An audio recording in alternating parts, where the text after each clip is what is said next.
This is the history of the OSHA proposed smoking ban. The battle lines were drawn when the regulation was proposed in 1994. The fight is still going on today.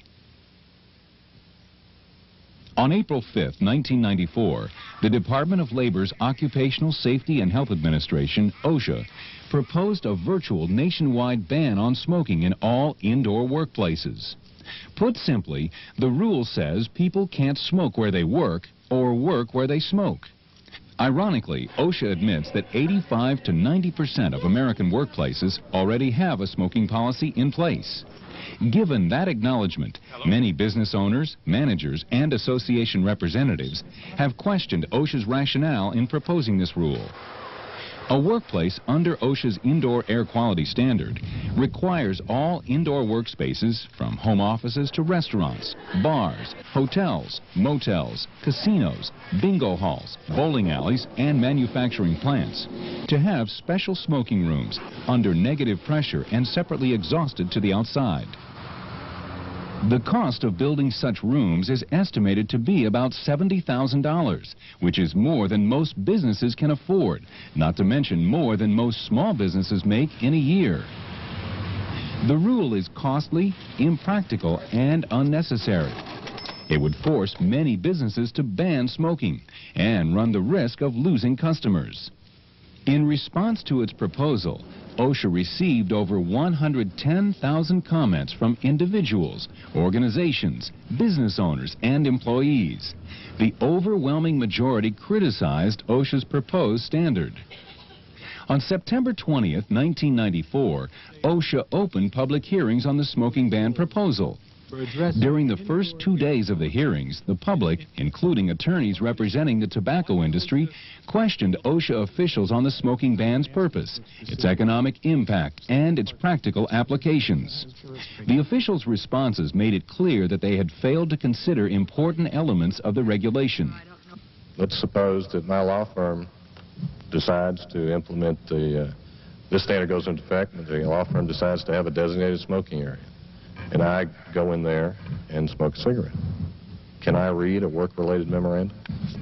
You know, I think that there are a number of scenarios that will come up during the course of these hearings, including some that you're starting to bring up now and may continue to bring up. There are a number of scenarios that raise intriguing, interesting, important questions that we may not have thoroughly thought through. From September 1994 through March 1995, over 400 individuals representing businesses, trade associations, and other organizations testified at the hearings against the smoking ban. We believe strongly that if, in fact, this regulation is adopted, that people will stop coming into our taverns. They will, in a word, stay home, enjoy tobacco products in their home, and consume other forms of entertainment in their home. And this is the primary motivation for us coming before you today. We're talking about the loss of employment. That's what we're talking about. That's why we're concerned. I'm very much concerned about the proposed OSHA ruling. This proposed ruling would seriously impact my business, my livelihood, and my right to do business. If enacted, this regulation would not only restrict the freedom of 50 million Americans who choose to smoke, it also would chip away at the freedom of every U.S. citizen. By making it legal to discriminate against one group of people because of a lifestyle choice, the regulation would move our nation away from acceptance of diversity and back to the days of intolerance and prohibition. The reason that I'm here today is myself and our employees are both opposed to this ban on smoking. I feel that it would hurt my business greatly. I'm employing people and I'm paying a lot of taxes, and I honestly think this might totally ruin my business. The simple fact of the matter is the OSHA regulation is unnecessary. Most workplaces in the United States already have established formal smoking policies, proving that employers and employees are perfectly capable of addressing the smoking issue or any workplace issue on their own. boils down to two fundamental issues. It's costly, and as such, it will hurt business across the board.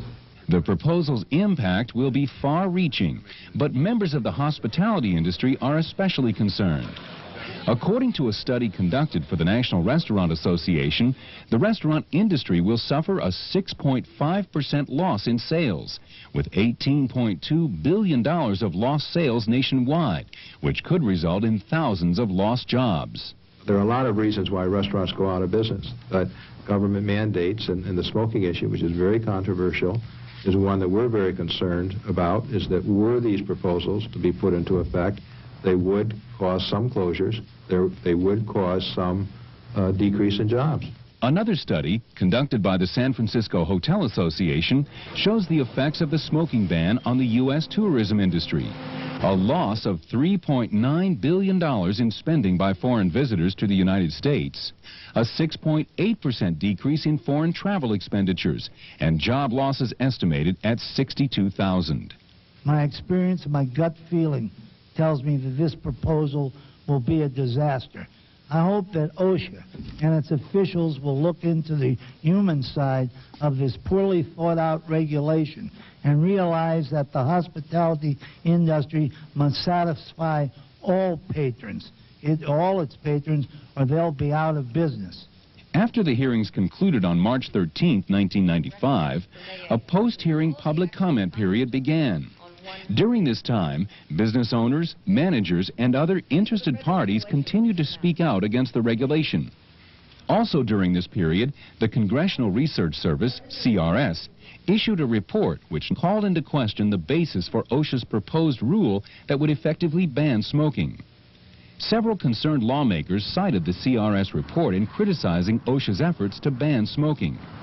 With this CRS report, we have written to OSHA to say reopen the hearings and to look again at the report of the Congressional Research Service.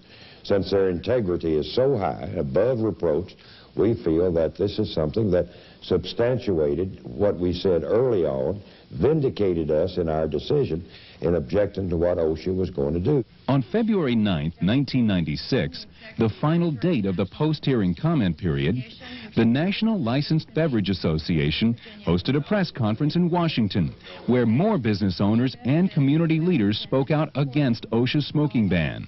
Unfortunately, the OSHA indoor air quality proposed rules show that the federal government has forgotten the lessons of prohibition and that they have learned very little about the economics of small business.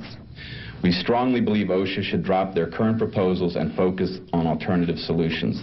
If OSHA takes away 75% of my customer base, they are in essence taking my business away from me, my only means of livelihood. These regulations would bankrupt me and tens of thousands of other small businesses like me across the country. We're very opposed to it in Nevada because, again, it interferes with our relationship with our customer and our employees. From the beginning of the hearings through the end of the comment period, OSHA was presented with 16,000 pages of recorded testimony, tens of thousands of written comments, and volumes of other submissions. Never before in the agency's history has a proposal generated public response of this magnitude. Now the OSHA officials are examining this record. When the evaluation is complete, they could either propose a revised rule, reopen the record, or issue a final regulation. Whichever course they choose, their decision should reflect the record and the significant negative economic implications of a one-size-fits-all approach. Opposition to the regulation has been loud and clear, and although the current public comment period has ended, the battle to keep government out of business and out of the lives of individuals is not over yet.